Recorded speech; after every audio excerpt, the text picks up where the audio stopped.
um, overcomes those trials. So the question that we want to ask of you, can I have another mic? Starting, so the ladies first, is this question. Okay. What was the most difficult challenge or trial in your life as an entrepreneur, and how did you overcome it? Okay. Wow, RD. Ang tagal na nun. Kasi 33 years na ang logistics. I started in the logistics industry. And when I started 33 years ago, it was a male-dominated industry. So I was one of the very few women that really went into the logistics. And it was difficult in a way because I was not taken seriously. I was looked at, sino ba to? Anong kaya niya gawin? So I had to work double time, triple time. I had to prove myself, and at the same time when I was starting, I really didn't have a lot of funding. But funding is also a critical element there.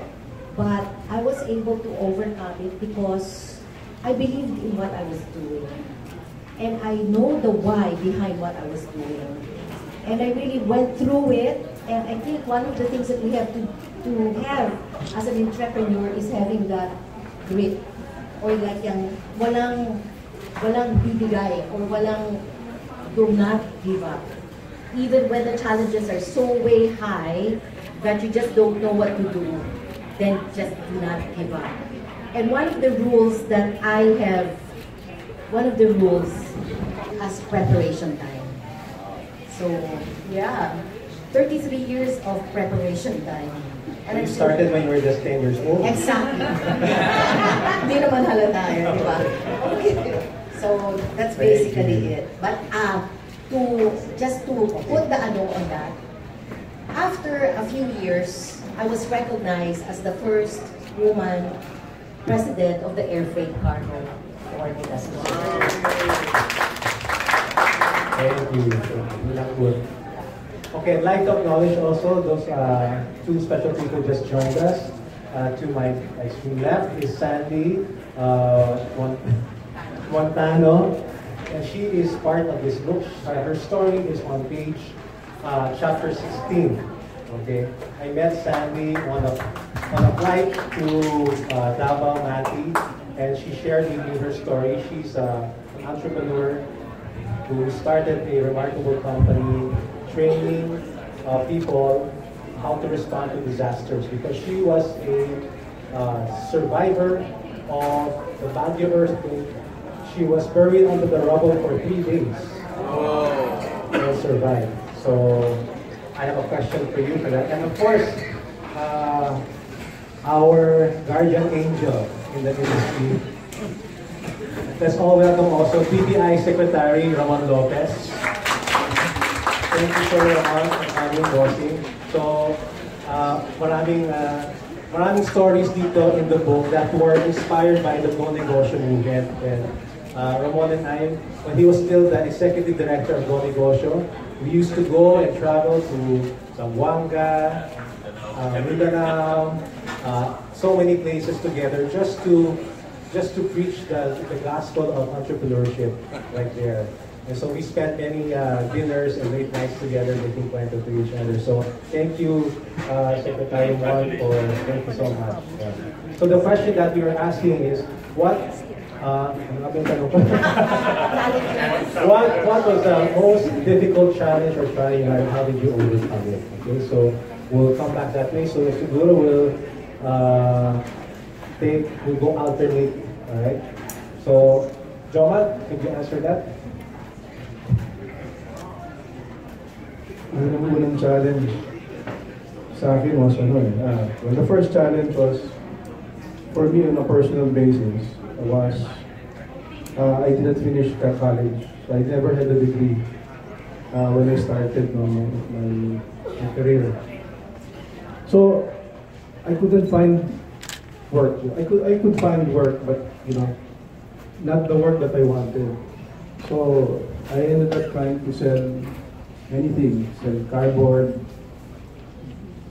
cartons everywhere, buy watches for other employees, and then on a installment basis. Mahirap pala mangolekta ng utang. Challenge. It was a challenge. Next challenge, when I was invited to put up potato corn, I didn't have money. So I was looking for money. My brother, my older brother, didn't want to lend me money. He knew he had money, but he didn't want to lend me. I don't know, maybe older brothers don't like to lend younger brothers, for whatever reason. Finally I was able to borrow, and it was it. Next challenge, we didn't have enough money to, my partners and I didn't have enough money to grow the business. So, not by choice, but by necessity, we went to franchise. Now, we didn't realize that was the one that would take Potato Corner to the next level, franchising. So, and until now, we're still franchising. That's our business model, and this is our business model for the next 20 years again.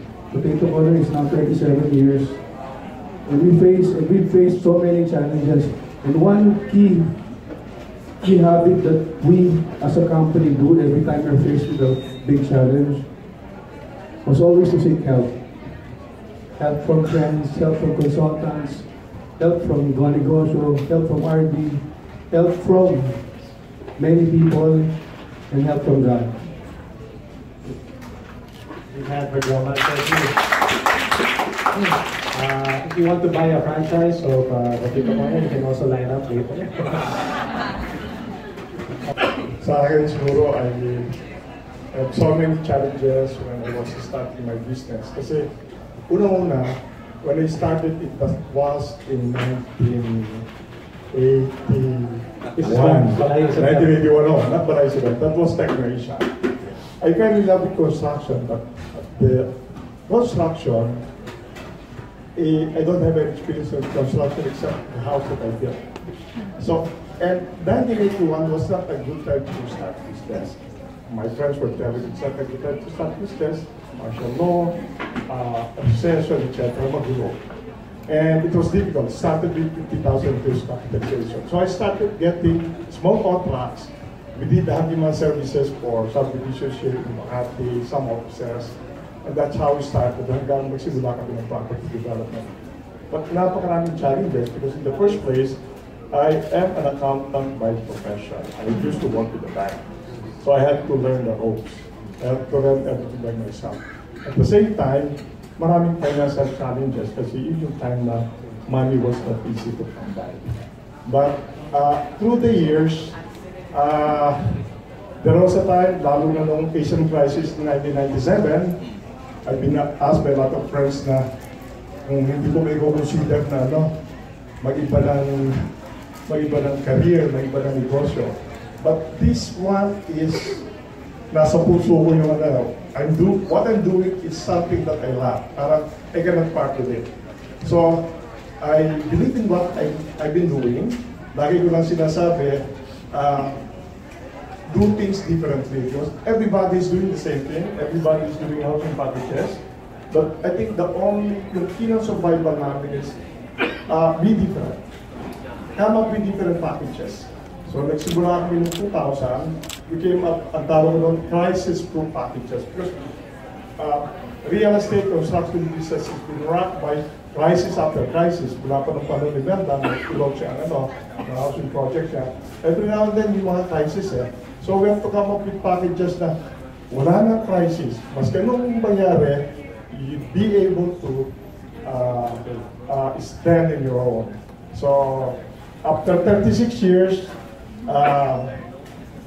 happy entrepreneur, yung ba rin, masaya, and I think we're able to accomplish what we've set out to accomplish. That's all. Challenge na maburo sa ilalim ng lupa ng 3 araw. Good afternoon to each and everyone. I am Sandy Montano. By profession, I'm a nurse. I just joined the government last March. I am the newly appointed commissioner for Philippine Commission on Women. I'm happy to see Secretary Mon wearing violet. Kasi yan po ang color, pati yung shoes namin. Yan po ang color ng PCW. Yun. So, actually, noon nga pong na-receive ko yung aking appointment, sabi ko, sino kaya nagpahamak sa akin dito? Because, you know, private, on my private life, I've been doing a lot of things already. Like, when I set up the company, I call it CHEERS, Community Health Education Emergency Rescue and Safety Services. We're dealing with a lot of emergency disaster calamity. So, this is not a woman industry. This is a man's industry. Kaya nga po, ang challenges ko is that every time that there's a disaster, at kasabay po akong pupunta sa C-130 in NDRMC, sabi nila, huwag yung sakay si Sandy, liability yan. Baka yan maarte sa ganito, ganon. So, I have to form my platform. So I set up first the foundation. So back in the States, I was working as a registered nurse. I'm a USRN. It's a glory days of nurses. We live a good life in the States. But every time nalalaman ko sa mga kamag-anak namin na meron na naman may earthquake, may typhoon, may kung ano ng landslide, parang kinikilip yung pako na uuwi. So pag umuwi kami dito, we can do just so many, very limited time at saka yung resources. So until such time, 2006, we plan to set up the foundation. And then 2 years within that period, I have seen there's a problem when it comes to practice because there's no formal training on paramedic course yet. So yung mga nakikita natin dati na mga naka-star of life, they're riding an ambulance, if you ask their certification, majority of them are first aiders, not paramedics. Kaya ang tawag na namin dati, parang medics. So, asan na yung mga parang medics natin? Because you know, kahit na nandun na, first aid lang yung alam mo, pero you really have to deal with mass casual incident. You really have to put that adrenaline rush.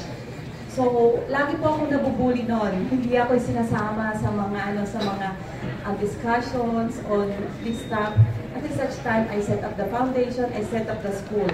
So, CHEERS is school. It's an EMS school. It's just those stuff.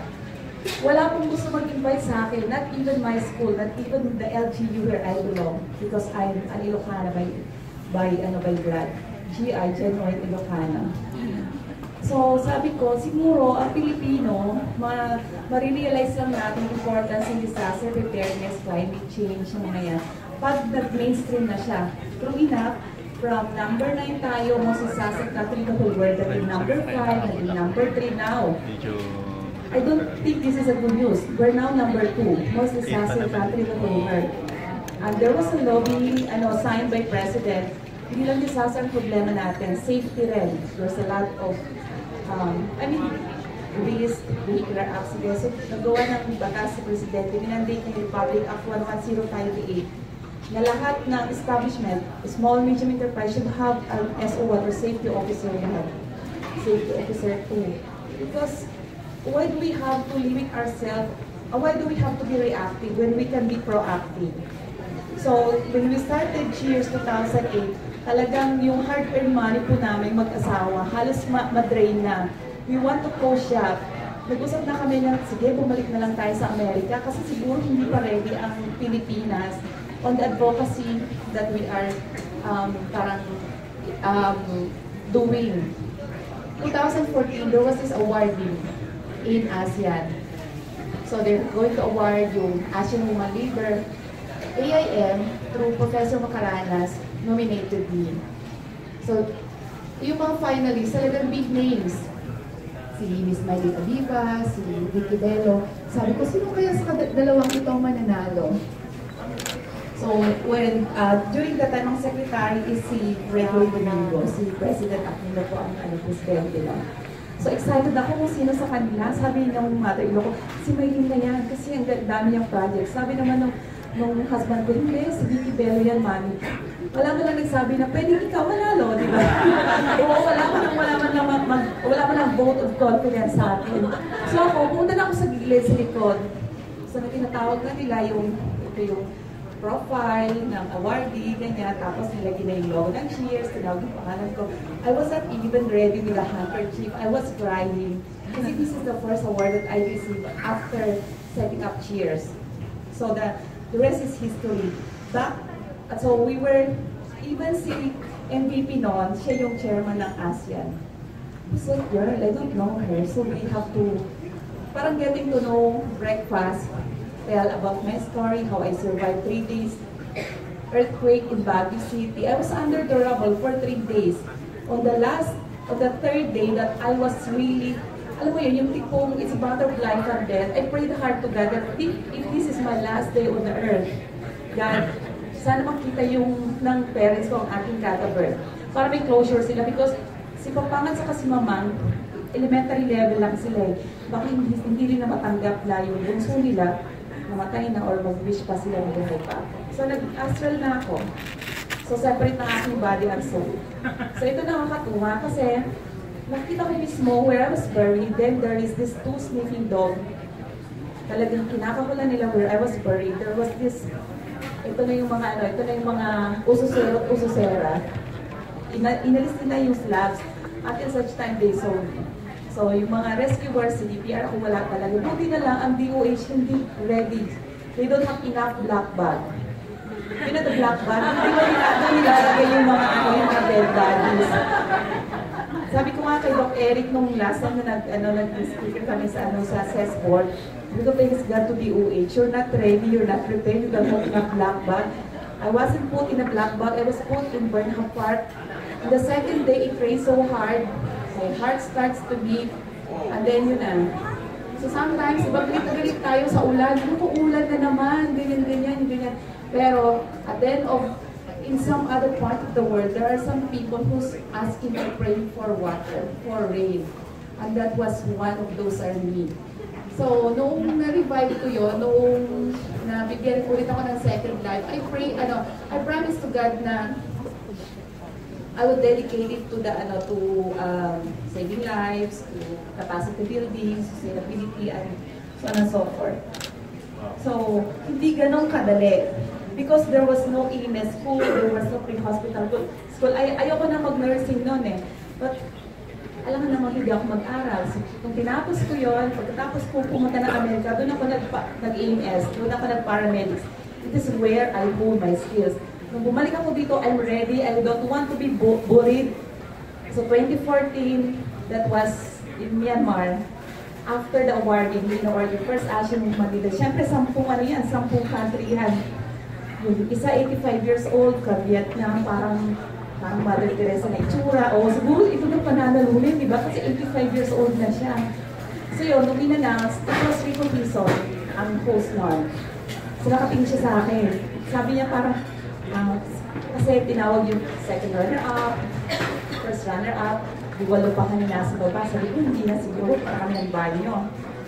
Tapos, pinabalik kami. So, habang binabasa ni Rico Pison yung profile, pinalabas niya yung AVP. So, we had an AVP, it was an AVP, wherein I was the one narrating how we've started Cheers. So, ito na nakakatuwa. Media. What industry you're in? Kasi di ba woman leader? Are you to skincare, beauty care, lingerie, whitening, anti-aging? So, ano ko ba sasagutin to? Hindi ko alam kasi hindi yun ang industry ko po. Sabi ko, I'm into capacity building on disaster preparedness, emergency response. I'm into sustainable livelihood program. Sabi ko, oh, it's not demure, it's not sexy. So, it's not easy. The industry, I prefer to stay. Kaya nga, so what was that one thing, Sandy, one thing that made you overcome all of these challenges? What's the one thing? Well, every time I want to give up because there's so many challenges every day.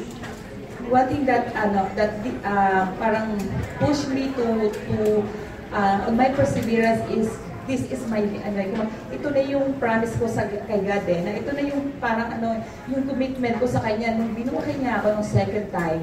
Sabi ko nga nung nag-guest speaker ako sa St. Louis, siguro kaya binuhay ako ng Diyos kasi during that time, virgin pa ako, sayang naman, di ba? So yun, so aside from, kasi, di ba, in Women's Month, as a woman, there are 3 things you have to do in life before you leave this earth. First, you have to bear a child. Second, you have to own a farm, plant a tree. And third, you have to write a book. So through RD, page 16, parang feeling ko nagawa ko na yan. So pwede na ako mag-pass this earth. Thank you so much. So yung commitment ko sa Diyos, minsan hindi, yes, as a social entrepreneur, hindi importante sa akin yung figures, kung kumikita, kung ilan na yung ano, gano'n. Pero what's important for me is hindi pinapabayaan ng Diyos ang kitchen. I was able to send my kids to school. We're happy. We're not, yun yung sabi nila, hindi mayaman yan kasi Montana yan. In-laws ko, yes, mayaman sila, Montana sila kapatid. But kami ng husband ko, we are living in a very simple and decent life. And when I sent you your chapters, you wrote to me and you said that the hair of your arms are standing because of what you read and what maybe you realized what you've been through. So my favorite part of the book, you tell your story, is that one day you ask yourself this question: God, why did you make me rich? And when I read that, I said, God, why can't I ask that question also? Because you were once UK's top 9 or 10 richest. So can you take us there? Was that your biggest challenge, not knowing what to do with your wealth? You know, if that's the biggest problem you face in life, you may as well leave the earth already because there's nothing left to offer. So, yeah, my first business in England was computer games, and it was very successful. I didn't go to college, I didn't finish high school, but at the age of 20, I was able to borrow some money from Prince Charles to start a computer game business through his foundation. He lent me some money, and it became very successful. So within 5 years, it was on the London Stock Exchange. I was listed as one of the top 10 richest people in England. But it felt very unfulfilling. And I was in the Beverly Hills Hotel one night, and I realized I had everything I could possibly dream of. But it felt like it was all pointless. And I started to understand the difference between pleasure and happiness. You know, pleasure always has a price tag. New clothes or new car or something, but happiness comes from your relationships, and especially knowing that you're fulfilling God's purpose with your life. And I felt like I was not fulfilling God's purpose with my life. So that's why I prayed that question. Lord, why am I rich? It felt so unfair. I was not doing anything good, just computer games. And I felt Him calling me to leave my company. I went all over the world, eventually came to the Philippines through a Filipino friend of mine, to see Gawad Kalinga. So I spent 6 years as a volunteer with Gawad Kalinga, and over 6 years managed to give away all my money. And it was a lot happier giving it away than getting it in the first place. I felt like God had really opened my eyes to the reason He'd given me that blessing. And 10 years ago, my wife, Anna, and her sister, Camille, they came up with the idea for Human Nature. And they wanted me to be involved. But I was saying to them, well, I don't know anything about lipstick. I don't know anything about dark underarms. That's for you to know, you know. And they were saying, no, you have to help us. If we're going to start a business, you have to be there. Well, at that time, I was the happiest I'd ever been in my life. I was in Gawad Kalinga full-time as a volunteer. And in the end, I said to them, okay, I'll tell you what, I'll pray about it. And I thought, there's no way God wants me to stop working in Gawad Kalinga to make lipstick. That is crazy. But to my horror, when I started to pray with an open heart, I really felt Him calling me to be part of it as well. And so we decided if we were going to do it, it would not be a regular business, but it had to be a business that was entirely for God's purposes. And so we knew nothing about what we were doing. We didn't know anything about formulating, nothing about manufacturing, nothing about business in the Philippines, but we decided we will do it a different way. And so we started talking to friends of ours who were business people here, and they all said, look, this is not going to work, because we said, number one, we want to regularize all our employees. No contracts. Number two, we're going to pay almost double the minimum wage. Number three, no work on Sunday. And they were all telling us, this is crazy. Sunday is the busiest day of the week for selling. You can't regularize everybody. They will take advantage of you. Why will they work if they're regularized? A lot of people saying things like that. But we felt God telling us to do it. Anyway, it's been 10 years now. We're 600 employees. The minimum salary we give to our cleaners, to our messengers, to our warehouse people, minimum 21,000 a month. They work 7 hours a day, 5 days a week. We have a no firing policy.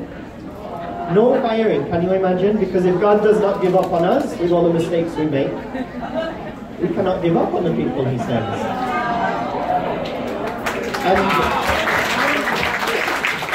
And again, every business person thinks that's a crazy idea, but it works.